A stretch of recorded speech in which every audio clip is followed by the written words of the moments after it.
이렇게 누구나 할 수 있는 정말 쉬운 전략의 수익은 얼마일까요? 수익을 보면 1년 동안 거의 5만 달러의 수익이 났습니다. 한국 돈으로 거의 7천만 원의 수익이 났다는 뜻이죠. 안녕하세요. 이번 시간에는 단기 투자 전략 중에서 레버리지를 활용하는 방법에 대해 알아보도록 하겠습니다. 레버리지는 복리보다도 더 중요한 투자 수단입니다. 이전 영상에서도 말했지만 레버리지를 활용하지 않고 단순히 복리로만 투자를 한다면 일반적인 사람들은 절대 목표 금액을 벌 수가 없습니다. 워렌 버핏도 워렌 버핏 투자조합이라는 수단을 통해서 다른 사람들의 돈으로 레버리지를 활용을 했습니다. 초기에는 손실 보장도 100% 해줬고 매년 6% 수익까지는 수수료도 받지 않았는데요. 사실상 펀드라는 개념보다도 6%의 이자율을 가진 대출과 똑같은 리스크를 안고 레버리지를 사용을 했다는 거죠. 만약 투자조합이 없었다면 버핏의 재산은 투자조합을 해산했을 때를 기준으로 10분의 1밖에 되지가 않았고 지금의 버크셔 해서웨이도 없었을 수도 있습니다. 그리고 세계에서 가장 많은 부채를 가지고 있는 건 바로 미국입니다. 미국뿐 아니라 모든 나라, 대부분의 기업은 부채를 가지고 있는데요. 과연 이 나라와 기업들이 모두 돈을 갚을 능력이 없어서 빚을 지고 있는 걸까요? 아닙니다. 돈을 빌려서 이자를 낸다 하더라도 갚아야 할 이자보다 높은 수익을 내면 그게 더 이득이니까 돈을 빌려서 투자를 하는 거죠. 대출금으로 투자를 하고 집을 사는 것도 모두 레버리지 투자의 한 종류입니다. 레버리지라는 건 그렇게 어려운 개념이 아니라는 거죠. 단순하게 생각하면 이자 비용이나 다른 리스크를 고려했을 때 레버리지 투자의 수익률이 더 높다면 레버리지를 활용을 해서 투자하는 게 수학적으로 이득입니다. 한 부자가 어떤 조작도 하지 않고 확률이 똑같은 주사위 게임을 만들었다고 해볼게요.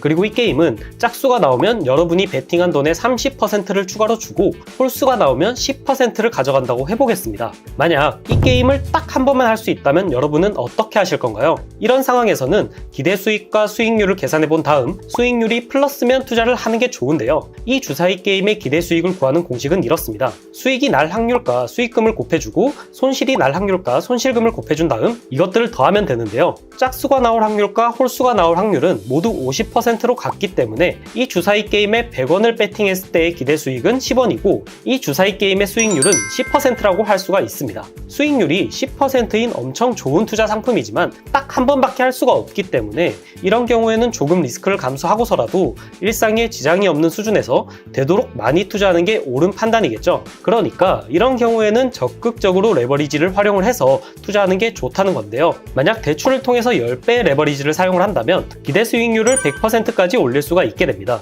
요약하자면 레버리지는 수익률이 높은 투자에 사용하면 효과적이다 라고 할 수 있습니다. 저희도 레버리지를 활용한 투자를 할 건데요. 그 중에서 제가 생각했을 때 리스크 대비 수익률이 가장 높은 방식의 투자를 알려드리겠습니다. 결론부터 먼저 말씀을 드리면 전략의 기본적인 개념은 미국 지수인 나스닥 100이나 S&P 500 종목을 매수 포지션으로 거래하는 겁니다. 그리고 수익률의 극대화를 위해서 레버리지를 활용을 하고 성공률을 높이기 위해서 데이 트레이딩 방식과 달리 투자 방식을 사용할 건데요. 이 전략은 주식 투자를 한 번도 해본 적이 없는 사람이라 하더라도 금방 적용이 가능할 만큼 엄청나게 쉬운 방법입니다. 데이 트레이딩으로 인한 수수료와 여러 부가적인 변수를 감안하더라도 리스크 대비 상당히 높은 확률로 200%의 수익률을 가져올 수 있는 전략입니다. 투자 자체가 처음이다.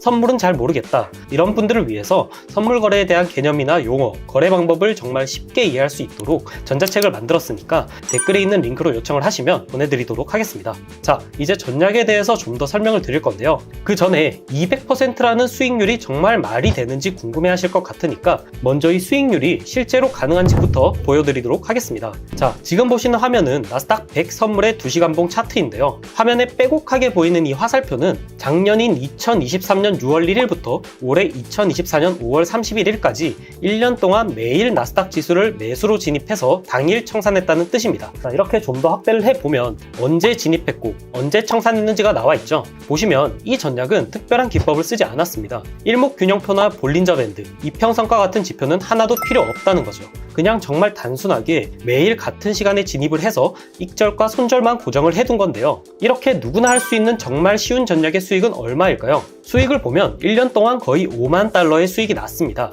한국 돈으로 거의 7천만 원의 수익이 났다는 뜻이죠. 좀 더 보면 총 268번의 거래를 했고 승률은 40%로 나옵니다. 한 번 거래했을 때 평균적으로 185달러의 수익이 나왔네요. 그리고 최근 기준이 아니라 작년 한 해 동안으로 기간을 바꾸면 이렇게 거의 6만 달러의 수익이 났습니다. 않습니다. 돌아와서 계좌를 보면 이렇게 계좌가 꾸준히 우상향하고 있는 게 보이실 겁니다. 그리고 그 다음으로 거래 내역을 보면 이렇게 매일 같은 시간에 진입을 해서 수익이 날 때는 1,800달러, 손실이 날 때는 900달러 정도가 난 게 보이실 거예요. 수익금과 손실금이 거의 일정하죠. 엘리어트 파동이 어떨 때 매도를 하고 일목구름대에서 매도를 하고 이런 게 아니라 그냥 계속 똑같은 익절, 손절 기준을 지켰다는 겁니다. 그럼 이 익절과 손절은 얼마로 정하느냐? 익절은 지수의 0.5%, 손절은 익절의 50%로 설정을 하면 됩니다. 익절을 손절보다 길게 잡아야 한다는 건 유명하면서도 당연한 원칙입니다. 익절을 짧게 설정하게 되면 몇 번씩 수익 날 때는 좋겠지만 연속해서 손절을 당하게 되는 순간부터 복구하기가 굉장히 힘들어집니다.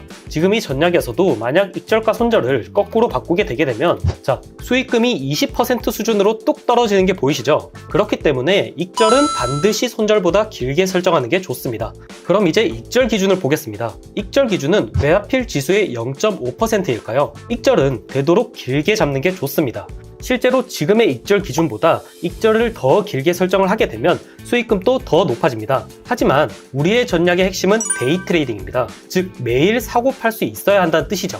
데이 트레이딩을 하는 이유는 리스크를 낮추기 위해서인데요. 지금 나스닥 100 선물의 데이터를 보면 이렇게 날짜랑 종가, 시가 등등이 나오는데 마지막 부분을 보시면 고가에서 시가를 뺀 변동률을 계산을 해놨습니다. 여기서 왜 변동률을 종가가 아니라 고가에서 시가를 뺀 수치로 계산을 했냐면 우리의 전략은 매일 사고 파는 데이 트레이딩이기 때문에 가격이 고가까지만 올라가주면 파는데 문제가 없기 때문입니다. 그러니까 고가를 찍고 갑자기 확 빠져서 시가까지 내려왔다고 해도 목표가까지만 올라줬다고 한다면 우리는 이미 수익을 낸 상황이라 괜찮다는 겁니다. 그래서 21년부터 올해 중순까지 3년 반의 변동성을 한번 계산을 해봤는데요. 1% 이상 변동성을 보인 날은 평균 80%로 나왔고 0.5% 이상의 변동성을 보인 날은 96%가 나왔습니다. 그러니까 1% 수준으로 잡게 되면 당일에 청산을 못하는 경우가 너무 많이 발생을 해서 수익이 예측하기가 힘들어진다는 뜻이죠. 그래서 우리는 96% 이상의 확률로 당일에 청산할 수 있는 0.5%를 익절 기준으로 잡고 거래를 하면 됩니다. 그리고 다시 거래 목록으로 돌아와서 보면 계약수가 1로 일정한 것도 보이실 텐데요. 이 계약수와 같은 용어는 전자책에 다 들어가 있긴 하지만 여기서 짧게만 설명을 드리자면 주식에서의 한 주와 같은 개념입니다. 계약수를 2로 올리면 수익도 2배가 되는 건데요. 반대로 한 계약도 너무 단위가 크다고 생각이 되면 마이크로라는 종목을 통해서 0.1계약씩으로도 거래를 할 수가 있습니다. 여기서 요점은 계약수가 늘어나지 않고 일정하게 비중을 유지하고 있다는 건데요. 결국 복리 방식의 투자가 아닌 달리 방식의 투자라는 뜻입니다. 투자자에게 복리는 거의 필수나 다름없는 방식인데요. 그런데 왜 달리 방식으로 투자를 할까요? 부자 프로젝트에 참여하실 멤버를 모집합니다. 부자 프로젝트는 노후 걱정 없이 원하는 인생을 살 수 있도록 투자 계획을 세우고 실천하는 방법을 알려드리는 프로젝트입니다. 참여하시는 분들은 본인의 수준에 맞춰서 제가 직접 1대1로 간단한 교육을 해드린 후에 정보를 공유하고 응원과 소통을 통해 서로 윈윈할 수 있는 투자 커뮤니티에 참여하셔서 좀 더 쉽게 목표 금액을 달성하실 수 있습니다. 프로젝트에 대한 좀 더 자세한 내용은 전자책에 들어가 있으니까 궁금하신 분들은 전자책을 받아보셔서 읽어보시길 바라겠습니다. 커뮤니티에 참여하지 않고 개인적으로 배우실 분들이나 다른 궁금하신 것들도 댓글에 있는 링크로 연락 주시면 제가 아는 선에서 최대한 도와드리도록 하겠습니다. 그럼 저는 다음 영상으로 찾아뵙도록 하겠습니다. 시청해주셔서 감사합니다.